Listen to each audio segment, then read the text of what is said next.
Grand Bazar. L'invité du jour. Le Grand Bazar. Le Grand Bazar. Grand Bazar. L'invité du jour. Le Grand Bazar. Le Grand Bazar. Le Grand Bazar. L'invité du jour. Le Grand Bazar. Grand Bazar. Pour sa 31e édition, Montreux Noël célèbre l'ADN musical de la ville, inscrite au réseau des villes créatives de l'UNESCO, avec une programmation gratuite et éclectique sur 3 scènes. Nouveauté aussi cette année, cabane solidaire en bois local, immersion en réalité virtuelle et marché agrandi à Vevey, complétant cette offre magnifique. Faisons de ce rendez-vous un événement festif, fédérateur et résolument régional. Notre invité, Yves Cornaro, président de Montreux Noël SA, pilote depuis plusieurs années la manifestation qu'il a su maintenir de façon attractive malgré les défis notamment de la pandémie. Sous son impulsion, l'événement s'est élargi à Vevey et Villeneuve sous l'appellation Riviera Noël en mettant l'accent sur la mobilité durable et l'identité musicale régionale. Bonjour Yves Cornaro. Bonjour Grand Bazar.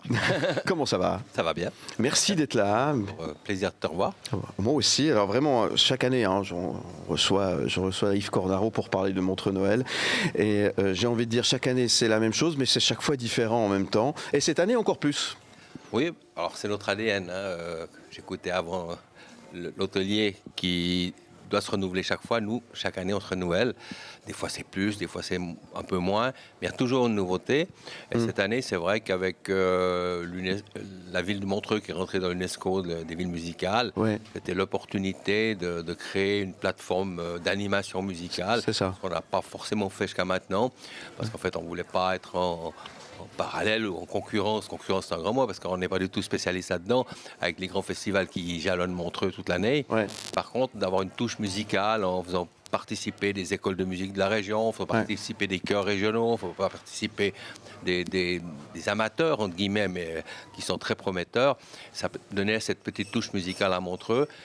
Plateforme gratuite, comme tu l'as dit, ce qui permet de créer une animation et qui fait la nouveauté de l'année. Donc c'est pas un autre festival de musique qui a lieu à Montreux. Nous n'avons aucune ambition à ce niveau-là.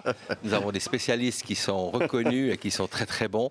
Et on n'a aucunement l'envie de les concurrencer. Par contre, on s'appuie sur eux pour faire ensemble des choses telles que nous avons travaillé avec Pierre Smith pour les émergences musicales, que nous avons soutenu.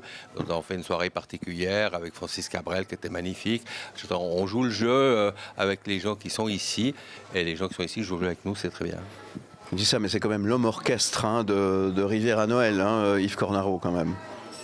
Oui, on peut le dire quand même. Et justement, pour des personnes qui nous écoutent et qui ne sont jamais venues, qui ne connaissent pas Montreux Noël, c'est pas je possible. connais par cœur, c'est impossible. Non, c'est pas d'accord. Mais supposons que ça existe. Quels sont les rendez-vous immanquables à donner aux gens qui découvrent peut-être aujourd'hui en nous écoutant? Alors, je dirais que le grand hit de Montreux Noël depuis plus de 10 ans, c'est le Père Noël volant en fin de journée, qui passe à 17, 18 et 19 heures.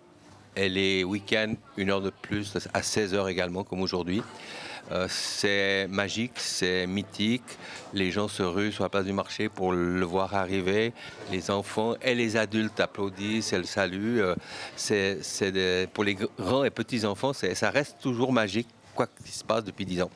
Et ça, les gens viennent pour ça. Et d'ailleurs, l'hôtel se remplit aussi de gens qui viennent du monde entier pour ça. Ah, puisqu'on peut le voir depuis l'hôtel, oui. C'est vrai. C'est assez hallucinant de se rendre compte qu'on a réussi à créer un truc mythique qui est maintenant copié un peu partout, on est d'accord, mais avec le lac que nous avons en arrière-plan, avec le Père Noël qui surplombe les chalets, sans publicité derrière. Je veux dire, ça reste cette magie qu'on veut donner. Et je pense que ça, c'est une chose à ne pas louper.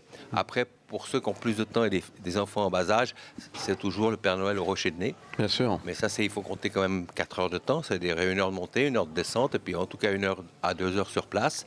Et là aussi, depuis 21 ans ou 22 ans même, on a le Père Noël qui accueille les enfants dans sa grotte au Rocher de Nez à 2000 mètres d'altitude. Donc vous passez des palmiers du lac à la neige, à la montagne. C'est ça, entre lac et montagne. C'est une chose magique également.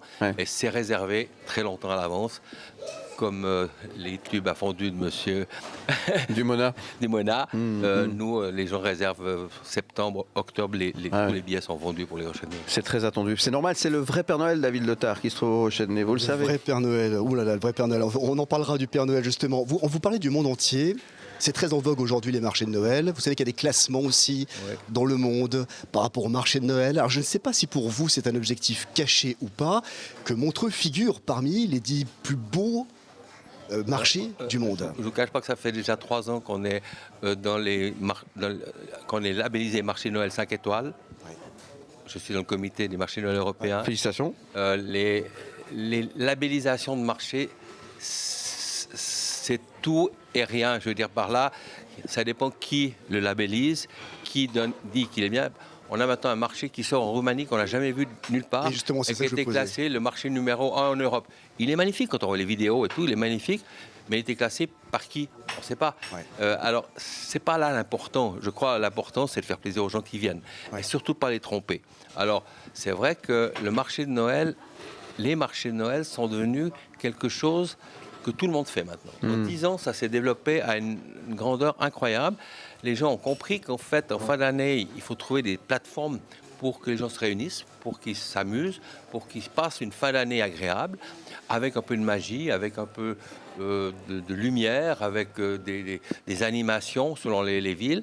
Et la plupart des marchés sont faits par les villes elles-mêmes. Il faut savoir que c'est les villes qui gèrent les marchés de Noël. En Allemagne, en Autriche, c'est 70 à 80% les villes qui les gèrent. Contrairement à la Suisse, on est plus de privés. Mais là-bas, c'est les villes qui gèrent. Donc, ils ont les moyens de tout d'un coup mettre un sapin de 40 mètres de haut qui coûte 3 millions. Un privé ne pourrait pas forcément se le payer. Donc, mais c'est bien. Ça veut dire qu'on fait sortir les gens. Et ça, c'est l'après-Covid. Clairement. Après Covid, les gens ont eu besoin de sortir. Ils ont eu besoin de se respirer. Ça aurait pu faire l'effet contraire, avoir peur de se voir et de se contaminer. Ouais. Eh ben non. Et en fait, non. Ils ont eu envie de se voir, ils ont envie de se toucher, ils ont envie de se serrer. Il y a du monde, mais les gens adorent le monde. Ils viennent pas s'il n'y a pas de monde, ils viennent quand il y a du monde. Alors des fois, on est un peu bousculé, mais ils aiment se voir, ils aiment être dans des ambiances où on se trouve vraiment au milieu d'un tas d'autres gens. On passe un moment avec des amis, on passe un moment en famille, on passe un moment entre équipes de travail. Donc on a plusieurs raisons de venir ici comme ailleurs dans le monde. Et je pense que c'est un nouveau moment qui s'agende dans à peu près toutes les villes du monde maintenant. Mike Pérez. Oui, les marchés de Noël, vous l'avez dit, hein, il y en a partout maintenant. Hein. Donc déjà, il ne faut pas usurper le nom, parce que des fois, on a l'impression quand même que certains appellent marché de Noël de stands quelconques qui se courent après et tout ça. Et ça, c'est important de pouvoir défendre cette notion de marché de Noël où on a effectivement cette vraie magie, vous l'avez aussi relevé, la magie de Noël. Alors dans le cadre des marchés européens, nous avons un comité qui sélectionne ceci justement avec des critères bien précis, la qualité des produits, la proximité des produits, la qualité des décorations, de l'illumination, d'animation et surtout aussi le respect de l'environnement, les problèmes de mobilité, de sécurité. Tout ça sont des éléments qui sont venus se greffer. La mobilité et la sécurité sont des éléments absolument importants qui n'existaient pas forcément avant mais qui maintenant sont primordiales et qui permettent de classifier un marché où on est tranquille, on est sûr, parce qu'on sait qu'on est protégé, entre guillemets, en tant que visiteur, et puis qu'on aura le loisir de se promener sans souci, sans crainte. Et après, avec Internet, vous faites très belles photos de 2 chalets dans un angle avec un beau Père Noël qui fait coucou. Puis on va vous dire que c'est le plus beau marché de Noël du monde. Et puis si vous avez 10 personnes qui le like et puis qui l'envoient, on va croire que c'est vrai. Je crois que la seule chose, c'est que les gens ne se laissent pas abuser. Ouais. Et sur place, c'est ce que vous disiez, l'ambition, c'est pas d'être le plus grand, d'être le plus beau, d'être le meilleur au monde. C'est de surtout faire plaisir aux gens qui viennent et qui ne se sentent pas floués. Et quand ils sont venus, ils sont contents, ils ont envie de revenir. Et c'est ça le plus important. Effectivement. C'est pour ça qu'on valide Montreux Noël. Pardon ? C'est pour ça qu'on valide Montreux Noël. Oui, et nous, on essaie de jouer cette carte-là. On est de plus en plus proche des produits régionaux. On travaille avec près de 130 entreprises régionales pour fournir notre marché de Noël. On essaie de faire déguster des produits locaux aux gens. On a ce côté sécurité qui a été mis en place. Je veux dire, on joue vraiment cette carte-là. Ouais. Et puis là, c'est propre, c'est joli, c'est au bord du lac. Bah oui. Voilà, on Voilà. a un La paysage réputation n'est qui pas nous à faire. permet pas d'être mauvais non plus, il faut le dire. Parce que Effectivement, c'est important. L'endroit est exceptionnel. Alors Montreux-Noël, c'est aussi Vevey, c'est aussi Villeneuve, on le rappelle, et c'est jusqu'à Noël l'occasion de venir sur la Riviera, Absolument. passer un beau moment. Et vous avez les week-ends, les bus gratuits maintenant qui, comme pendant le jazz, mais là, pendant les week-ends, vous permettent d'aller d'un endroit à un autre en parquant votre voiture en périphérie et sans encombrer le centre de la ville. Et ça, c'est juste formidable. Merci beaucoup Yves Cornaro. Qu'est-ce qu'on peut souhaiter à Yves Cornaro, qui est le spécialiste de Noël? Est-ce qu'on peut lui souhaiter un bon Noël quand même? Ah oui, moi j'aime Quand bien, même. tout à fait. Même que je suis devant la télé comme ça parce que je suis tellement crevé. Mais non, ça, on peut souhaiter un bon Noël. Et puis peut-être, il y a toujours de l'avenir et toujours des idées nouvelles qu'on doit amener. Et je me réjouis d'en amener des nouvelles pour les années prochaines. En tout cas, merci. Belle édition. Hein. Et puis à très bientôt. Et merci d'être venu parler aussi bien de ce marché qui se déroule sur toute la Riviera maintenant et qui est un moment effectivement exceptionnel. Vous restez avec nous. On revient dans un instant. C'est le collector de David Letard. Dans quelques instants. À tout de suite. Le Grand Le Bazar. Grand Bazar. Le Grand Bazar. Le Grand Bazar. Le Grand Bazar.